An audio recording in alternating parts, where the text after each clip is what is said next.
Greetings, Benjamin JF and Ben's Trains with another in the series. Well, look what has arrived. Another 999. Now, I found this thing for 12 bucks. And as you can see, it's in really decent condition. I've oiled the paint to bring it back to life.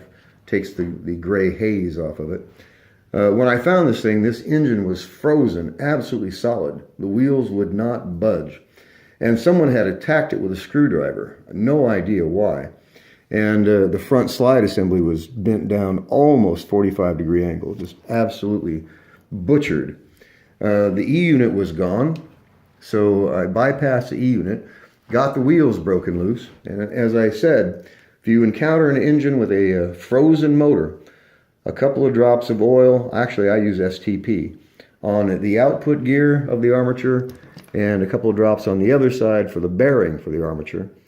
Put a couple of drops of oil on the rear axle, and then with your both thumbs on the rear wheels, just start rocking it back and forth. And this thing will break loose. You might have to tap it with a screwdriver to give it a jolt to break the oxide loose.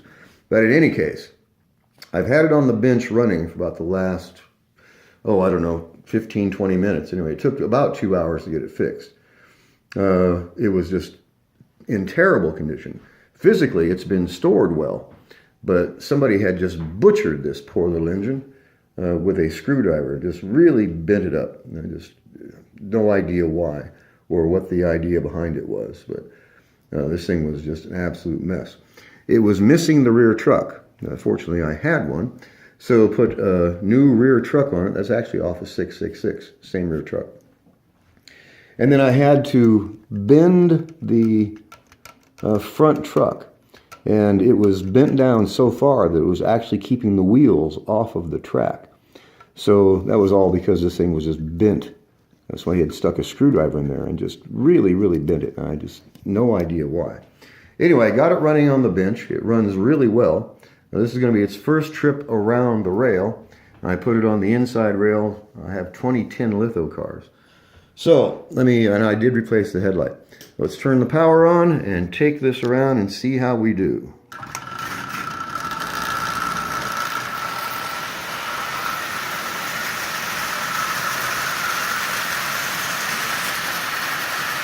Okay, that's 40% power.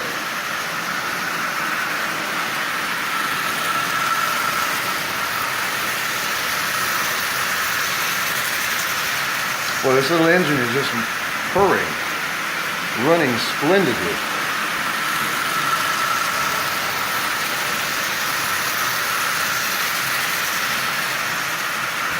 So that's looking really well. Definitely worth the 12 bucks.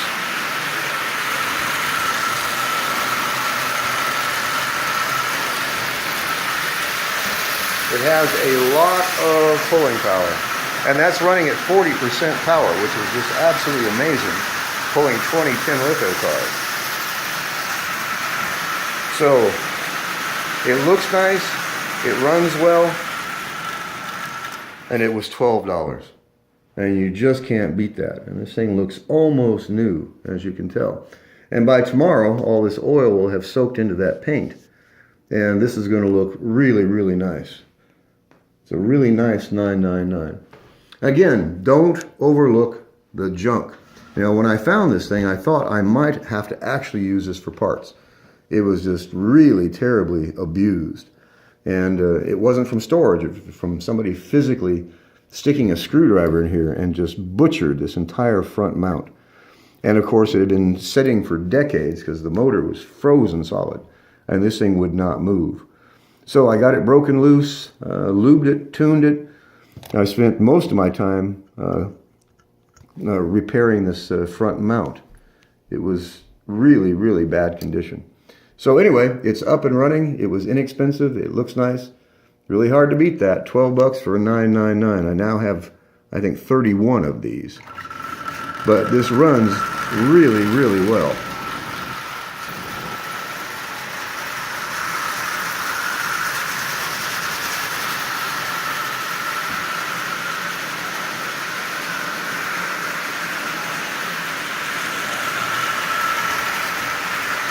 So for 12 bucks, you can't beat it. Anyway, I just wanted to do a quick video on this. You know, as I keep stressing, You can do this on an absolute shoestring budget.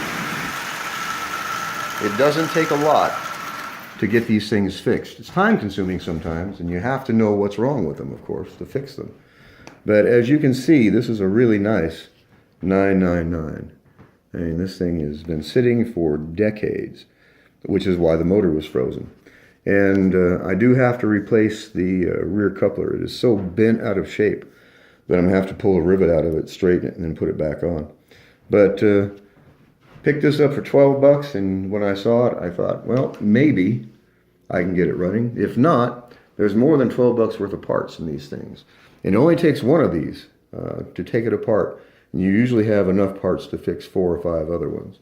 But in this case, I bypassed the E unit, got the motor broken loose, lubed it, tuned it, straightened out the front motor mount, got it remounted in there, replaced the rear truck, and oiled the paint. And this little engine just looks perfect. It looks really, really nice considering its age. So I just wanted to do a quick video. So as always, if you have any questions, feel free to drop me an email. BENZTRAINZ@gmail.com. And as always, thank you for watching.